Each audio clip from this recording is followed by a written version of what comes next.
I don't know, I have to ask. Everyone in the service industry has a story. Crazy customers, wild orders, and WTF moments. Do you want to start a tab? The podcast here to bring you those tales from behind the bar. My name is Carl, and I've been bartending for over 13 years now. Look at you. Look at me. Finally updated your spiel. Hey, I've said over 10 years, over 11, so I've never been technically wrong. Right. You've just not been 100% accurate either. It's accurate. Not 100% accurate. How's that 100%? Irrelevant. My name is Riley, and I like to check Carl on his shit. And in this podcast, we talk about... What do we talk about? See, you can't do that part either. That's your part. Well, they're all my parts. Yes. So I can't remember all of them. On this lovely little podcast, we read stories off the internet in the hospitality world, mostly bartending, but we do read stories that involve restaurants in general through the eyes of the guest or the employee. We talk about it. Should have been handled differently, or was it handled perfectly? Yes. Then we rate the story 1 through 5, 1 being your average story, 5 being a unique situation. And then if there was an asshole or hero, we discuss that too. Yes. Perfect. And today, I actually get to say and mean it with everything in my little heart. What are we drinking, Riley? We are drinking a concoction I made up. That's it? Yep.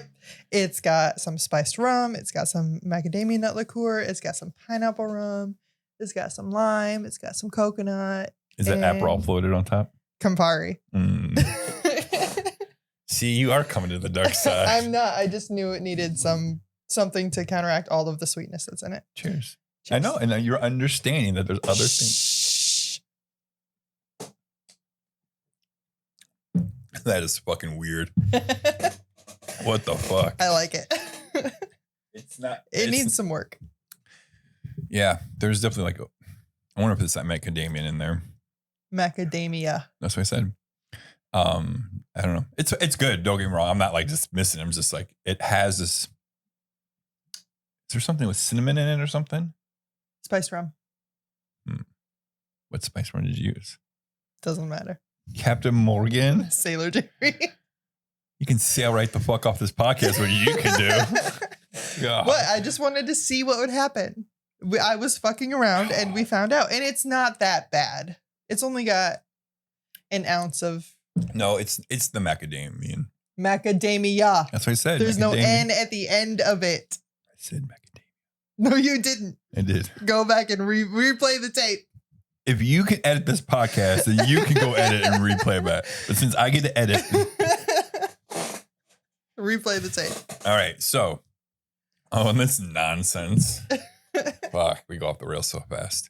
You have a story ready for us, right? I do. Okay. So this comes from the funny subreddit, obviously on Reddit, from 280 Gaming is the user.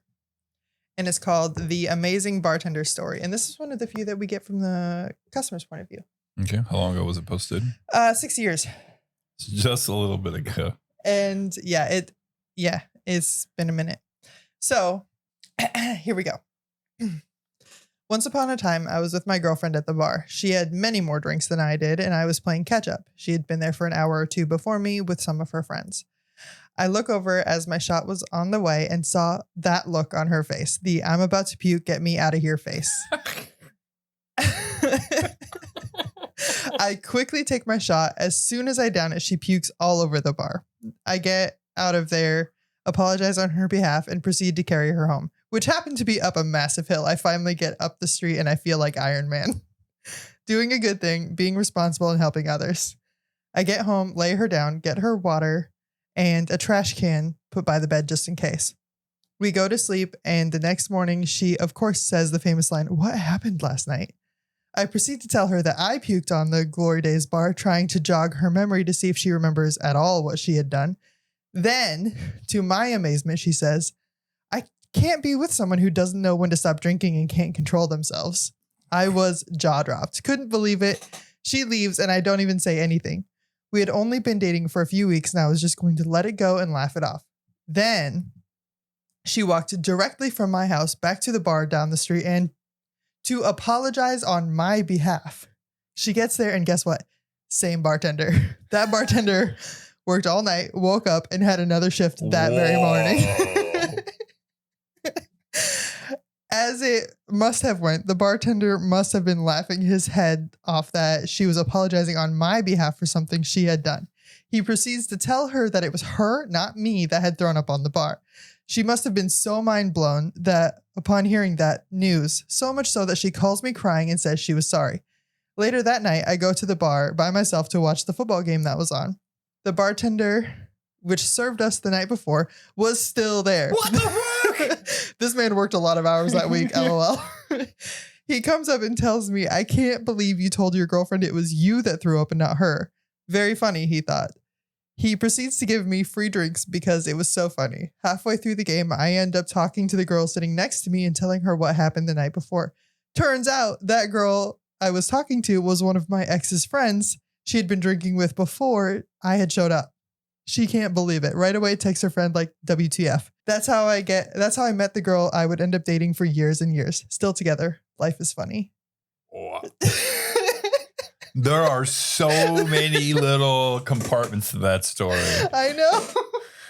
I mean, first of all, legend bartender. Right. What a clopin. Right.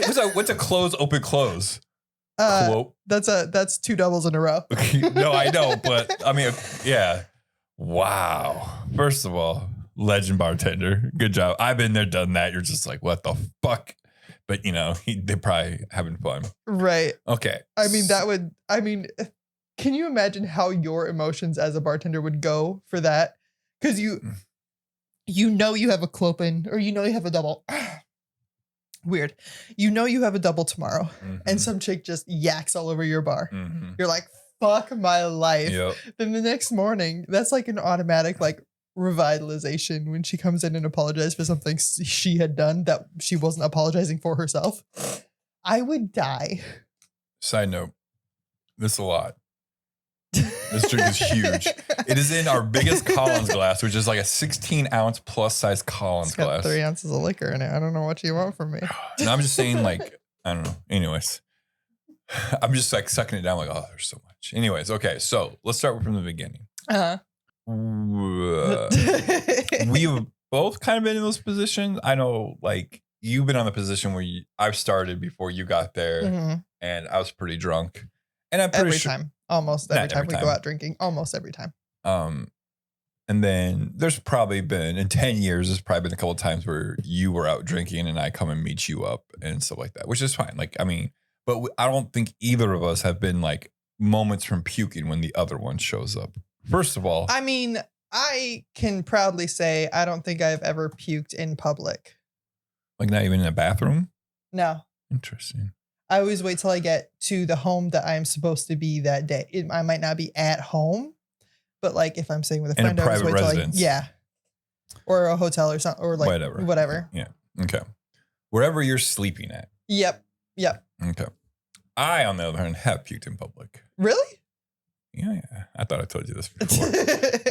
Do you want to know? You want Yeah. to hear it? Okay.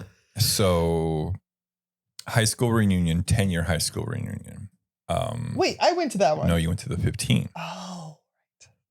10-year, I was newly single. Okay. We're talking 30 days newly single. Yep. And I get there early.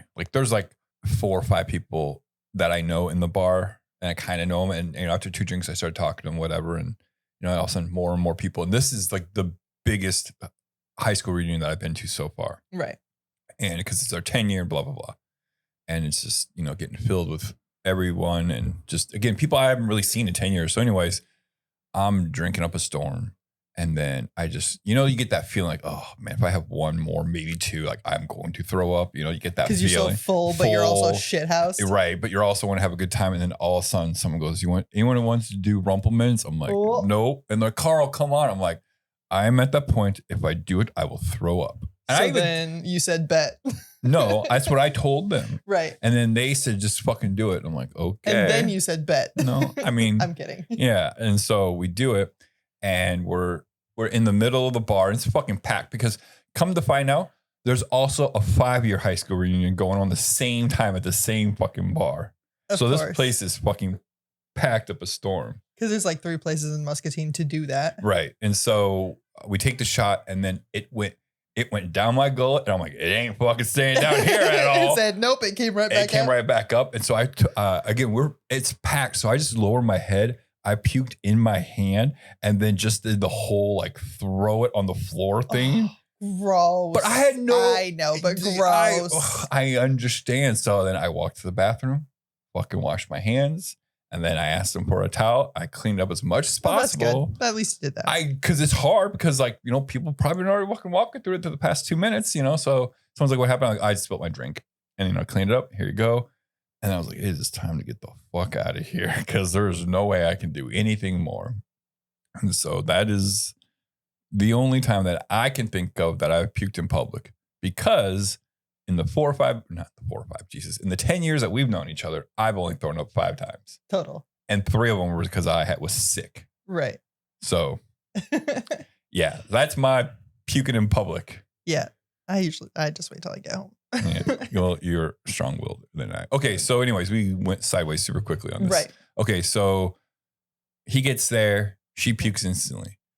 I mean, it sounds like he'd been there for a few minutes, but yeah, he was whatever, same thing. So he gets there and then he takes her home.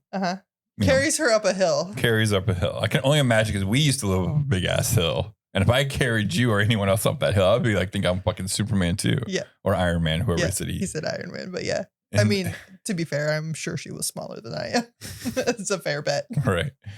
And then does the nice thing, water, bed. Takes care of her. Right. She fucked up. Yeah. And then I get why he tells her that he threw because he wants to see her reaction, especially if this is a new relationship, you know? Well, yeah, like he doesn't want her to be embarrassed. Well, no, he's trying to see how she's going to react. Maybe, yeah. Doesn't he say that? He says he tries to figure out, or maybe after, or. Oh, he wants to jog her memory. Right. Okay. Yeah. Because maybe because wouldn't she have a disgusting like taste in her mouth? Like, you know, when you wake up, you're like, oh, I did throw up. But you always have a disgusting taste in your mouth after you drink. Acid. And he made her drink a bunch of water. That's true. Okay. So anyways, I mean, first of all, this guy is nicer than me. I would never take one with the team or just to try your memory. I'm like, you don't remember? You're an asshole. What? That's not being an asshole. I wasn't the asshole. I'm kidding. But I would be like, are you sure you don't remember what happened? Like, do you remember when I got there? Do you remember me getting there? No? Okay. You know, and like just keep egging her on. Right. But then what a bitch. Yeah. What a complete bitch for like, I can't date someone that throws up in public. Right. Because if you want to have that high and mighty mentality, you need to not black out. Right. If you don't remember what happened, right, then you can't control yourself. Right. Right. You're already setting a double standard. You're already a hypocrite. Right. And this bitch, this ain't the first time this happened to her. Oh, can't be. Maybe not the thrown up part, but the blacking out at the bars thing, you know, and stuff like that. Probably happens all the time with friends. Because he said he already knew the look that I'm about to puke and get me out of here look on her face. And then he also said, she says the famous line, what happened last night? So like this is, I mean, maybe not with him, but it's like this is a routine. Mm-hmm. She has a standard. Right. But she also has like 43 double standards. To match it. And then, oh man, to be that bartender and to see her walk in. Right. And first of all, be like, you're fucking vertical. Right. Yeah. Yeah. And then to be that bartender and listen to the story. I'm so sorry that my boyfriend, you know, got so drunk here last night that he threw up everywhere. You would revel in being that bartender. Telling her what way is up. Oh, I was like, when this bitch shuts the fuck up. You would get off on that. I would bring the pain. It sounds like that's what the bartender did. Right. And then for the dude to go back down there that same day or the next day, technically, right, you know, whatever for him. And then the bartender gets to tell him to tell him the story of what just happened earlier that day. Man, there is so much in this story. There's so much to it. There's so much. And then he meets the woman of his dreams sitting at that same bar, being her fucking friend that he has not met yet. Right. Or they met and he doesn't remember because she was probably part of the group that. Well, she says. Yeah, she had been drinking with her the night before, but so he may have met her, but not remembered it. Why would he have not remembered? It says in there that she had left or something, I thought. He just said had been drinking with before I showed up. Oh. Or maybe, I don't know. I mean, it could have been a group of them. How many times have you walked into a place where I am and you don't remember who I'm talking to? everyone. Literally. You're there? Oh, okay. Oh, that's awesome. I want to know if they're still together. This was 6 years ago, and he said it had been a while, and he ended up dating her for years and years. I wonder if they're still together. I mean, look, just being together for years and years is a long time. So, Right. This story probably happened, 3 years before this story? Maybe. I mean, years and years. Yeah, that's more than two. More than, yeah. So, man, maybe they start dating when we start dating. Maybe. Which is why I want to know if they're still together. Interesting. Another lovely couple at meeting at the bar. Yeah.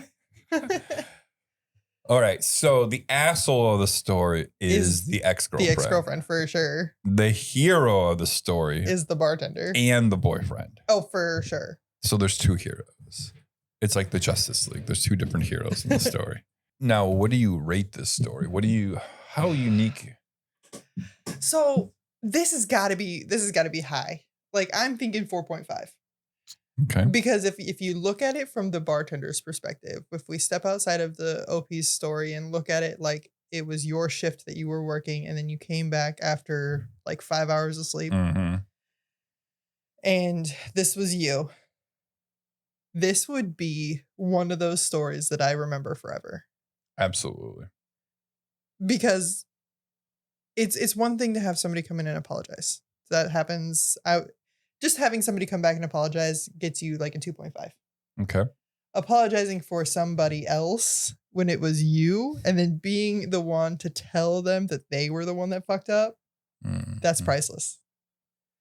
So I'm going 4.5. And then that dude and then facilitating meeting a new girl who happens to be the friend of that girl.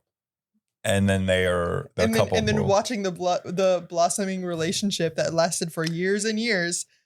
After this, that gets another 0.3. It's 4.8 for me. Here's how that conversation went. Or here's some of the discussion during that conversation between the two. They just badmouth that bitch all night long because she's friends with her, right? So she gets to see this side of her all the time. And she probably says, yeah, she's always kind of, right. She always thinks she's in the right, never is the wrong, right. And they're not gaslighting her because she's probably true, but no, because gaslighting would be making her feel wrong. Right. That's not what I meant. I meant something else, but I don't know. But they are getting on a certain level together because they are. The word you're looking for is commiserating. Okay. They're commiserating. Yeah. So I could just see that going on. So you gave it a 4.8.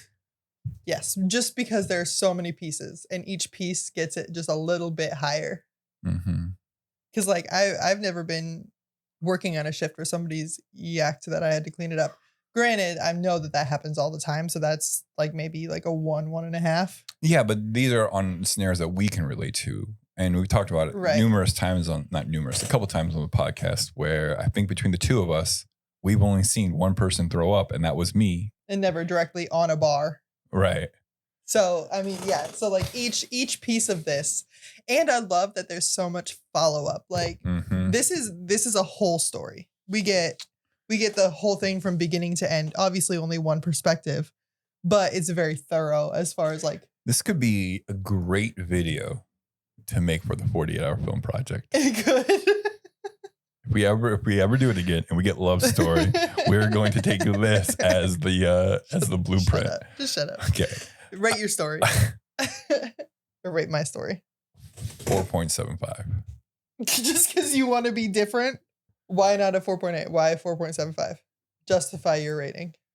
I don't have to justify shit to you. It's my rating. Says who? I want to hear why. I don't need you to justify it. I want you to elucidate. Stop using big words. Elaborate. I mean, it's all the same reasons you have.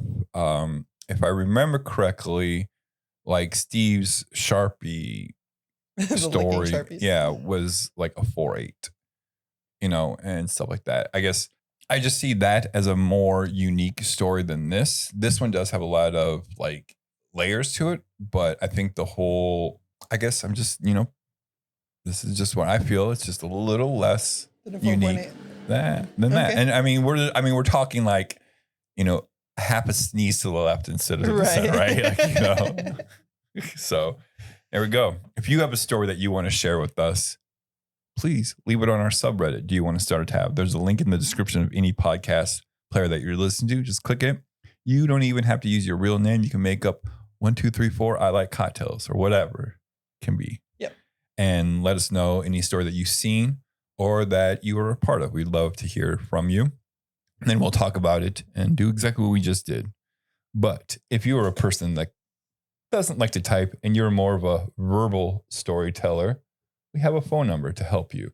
And that phone number is 563. Fuck me. Oh, here we go. 563-277-0072. Leave us a voicemail. Talk about your story. If you're at the bar, do a play-by-play. We'd love to hear that. And yeah, there you go. Now let me bring up my little story here. This comes from Yep.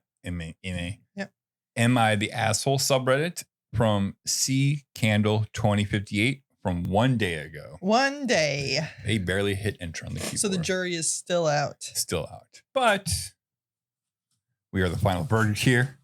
Are we? We are. Am I the asshole for asking a sober bartender for a beer recommendation? No. I'm not even done with the story yet. Immediately no. Okay. That's our job. I went to a new bar recently that I had not been to before, so was not familiar with the staff nor some of the craft beer selection they had on tap. I waited a little while before being served and was then approached by a bartender. I asked what her preferred craft beer was between two choices I had narrowed it down to while waiting. She icily informed me that she was sober and didn't drink, therefore wouldn't be able to recommend. I was surprised by the tone, so just picked one in panic, then felt bad for asking a sober person what their preference was, as she seemed not to appreciate my assumption. Thinking back, perhaps it was a poor way to ask her opinion. I could have said, which would you recommend, rather than, what is your preference? Was I wrong to assume someone working in a bar would drink? Did she overreact? Did I choose a poor expression? Am I overthinking this? Yes, you're overthinking it. Absolutely. I mean, listen, I am proud of people who work in the industry and want to be sober or need to be sober. Good for you. Like, with absolutely all of the feeling I can muster, I am proud of you. However, if you are working in the industry and somebody asks you for a recommendation, you cannot be a dick about it. Right. It's your job. Yep. I do not like to shower grown men, but it's my job. I have to do that because I work with adults with disabilities. Right. It's your job. Don't be a dick. Period. You're not the asshole. Not much more to say besides that because, like you're choosing to work at a bar. Right. People are going to ask you, what do you think? Right. If you're sober. Which is fine. Absolutely fine. Don't be a dick.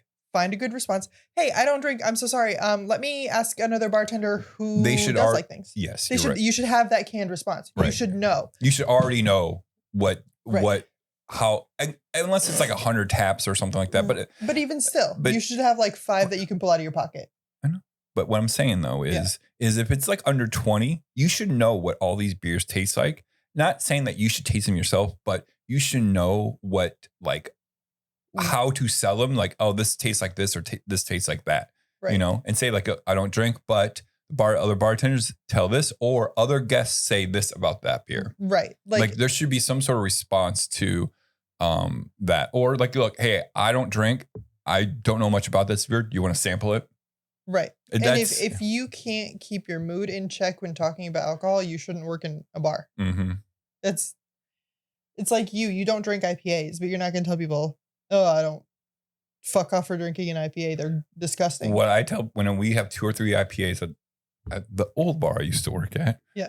I would be like, you know what? I don't drink IPAs. This is what these taste like. And this one's a New England style. This one's a whatever else style. Like what this do one's you super prefer? hoppier. This one's a little sweeter. Yeah. And then it's so funny when I tell people I don't drink IPAs that they look at me like I'm the asshole for saying that. I'm like, what? I just don't like IPAs. My wife and I like sour beers. And then they even get more offended as if I just offended their fucking morals and beliefs. Yeah. It's like, whatever. I mean, people hold what they drink so dearly. Mm-hmm. And like, I don't know. Everybody just needs to loosen up. Yeah. This is literally alcohol. Like you're drinking. It's not supposed to be that serious. Right. Right. Exactly. It's everyone's saying that she's not an asshole. She was icy. Did you want ice? Yeah. There's no way you're an asshole. You're just overthinking it. Well, and I mean, and it sucks that sometimes that people think this way, right? Like as if they're in the wrong for someone else's behavior. You know, like as if that's a trauma response. I get that. I have those feelings, and I do struggle with that a lot. Like if you speak to me with the wrong tone, I'm going to think I did something wrong. But I've never done that to you, right? Oh, fuck off. Did I just literally do that? No. So yeah, it just sucks, right? Like you have no moral obligation. Okay, I won't go there with what I'm about to say. You have no obligation to know if that bartender is sober or not. It is not you do not need to know that, and it is not your responsibility to know that before you ask this question. And they are more than welcome to share. However, they're not allowed to be a dick about it. Right. Or they could just say, you know, here's what I've heard, or you know, I'm not sure. Would you like to sample both of them? Sure. That's a great response. Easy peasy. Or like, hey, what style of beers do you drink? Here's what we've got on tap in that style. Right. I'm not going to tell you. Yeah. I mean, like, no, go ahead. Sorry. Or I'm not going to tell you like what I think of them because I don't have to. It's like, I don't have to disclose that I'm sober, but I do have to like help you find what you want. That's my job. You know, and then, I mean, that's just hospitality industry. No matter if you're a server or a host or a bartender or a barback, you're going to get questions asked you by guests. How's the food? What do you like? You know, because if they've never been there before, if you're new, no one knows what to expect. And they just like to hear what other people like. Even though you have no idea if your taste buds align, it's just, sometimes you're like, oh, okay. And at the very least, you can be diplomatic. I don't like IPAs. However, these are popular. Yep. You can say that. You can say, I don't drink, but these are popular in that style. You can maintain your sobriety and still help people. Yep. Yeah. So there we go. This has been a fun podcast. Yeah. It actually has been very fun. I feel like my story was very fun to read. Right. No, that story was great. And your story was very fun to vociferously and enthusiastically encourage somebody to not feel bad about something they didn't do wrong. Yeah. And like, I hope people who listen to this podcast can start like learning some more bar/restaurant etiquette. Etiquette. Yeah. Etiquette. What the fuck? How many ounces of booze in this drink again? Two, 3 plus the Campari. So probably like 3 1/4. Okay. But, you know, like, I mean, that's, you know, obviously we're having fun with this, but it's also like, we're trying to be fun with teaching people who maybe not have certain understanding of how things work in the hospitality industry, because it's not like you're taught that in fucking school. Right. Because I feel like I feel like the industry is evolving as far as customer view goes. Like people working in the hospitality industry are being more humanized recently. However, there is still an old mindset that you are here to serve me. And that is absolutely true. However, you don't get to degrade me. Right. And it works on both sides. Yeah, absolutely. So. Yeah, the internet has definitely changed a lot of things. Fucking TikToks and Facebook Reels and whatever. You know, video, instant. Right. It's like what you're essentially comes down to. People are people. Treat people like people. Do unto others as you would have done unto yourself. Look, the biggest thing I could just tell you is don't be a dick, tip your bartender, and drink responsibly. Cheers to that. Cheers.